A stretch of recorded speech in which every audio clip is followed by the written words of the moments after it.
Hello, good afternoon. Today's date is May the 30th of 2024, Thursday. And in the time of 3:38 in the afternoon. So ngayon po, nandito po tayo ngayon sa Parcel Hub. And for today's video, ang gagawin po natin ay kukunin po natin in-order nating item sa Shopee. So instead of delivery, ang ginawa ko po ay pick up. So sa mga hindi po nakakalam, meron po dyan option na self-pick up. So mas makaka-less po kayo at makaka-discount po kayo.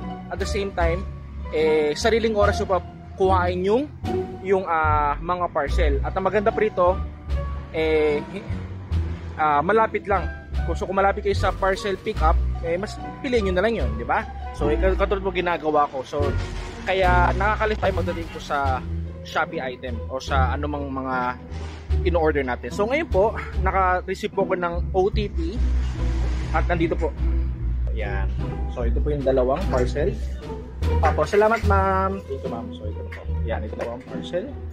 Isa, and then dalawa.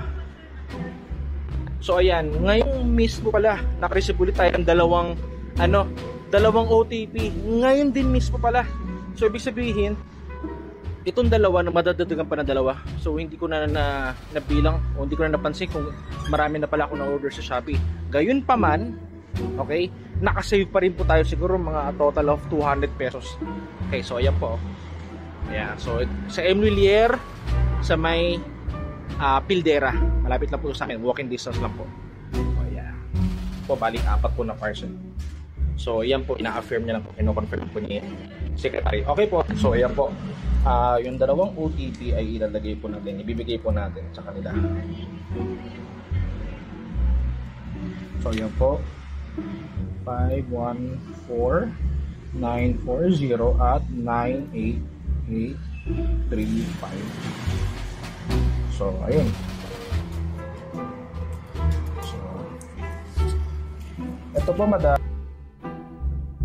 Ayan po. Dito po tayo ngayon sa Emilier. Labas po tayo ha. Ayan. Labas po tayo. Ang Emilier. Dito pala binabagsak yung mga parcel. Okay? So kung gusto nyo makatipid, gawin nyo na po ito. Self-pick up. Okay? So at least hindi na po kayo nagagamba, hindi pa kayo nagpapagambala ng kapitbahay o kung sino namang kakilala nyo na siyang magpipick up ng itatabi yung mga parcel na in-order nyo. So, gawin nyo na po ito at makakatipid pa kayo dahil sa delivery fee. So, yun lang. Ito na, nilalabas na po yung huling dalawa. Kasi ito pala, saktong-sakto pala mismo. May dalawang text message ako natanggap ngayon. Bali, 5 pala. Ngayon din may tumawag. May tumawag din ngayon din mismo, may tumawag. So, 5 pala. So, pag uwi ko, may isa pa akong parcel. Ay, sorry. May isa pa akong parcel doon. Okay, yun lang. So, that's all for today's video. Bye-bye po. Ayan guys, so 1, 2, 3, 4, 5. 5. Alright.